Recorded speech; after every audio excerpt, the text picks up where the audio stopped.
రెండోది జనసేనలో కూడా ఉంది.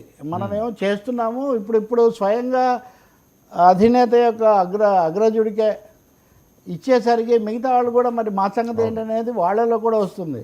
కాబట్టి మీరు అన్నట్టుగా ఉగాదికి ఈ పీపీపీలలో ఈ పీ అనే పదవి అనే పీని కూడా చేర్చే ఒక సమస్య వస్తుంది.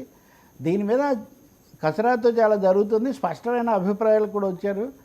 అలాగే కొలబద్దలు కూడా కనీసం 3-4 ఉండాలి, అదొక 3-4 కొలబద్దలు అలా నిర్ణయించారు అని ఆ వర్గాలు చెప్తూ ఉన్నాయి. ఉగాది సరైన ముహూర్తమే మరి.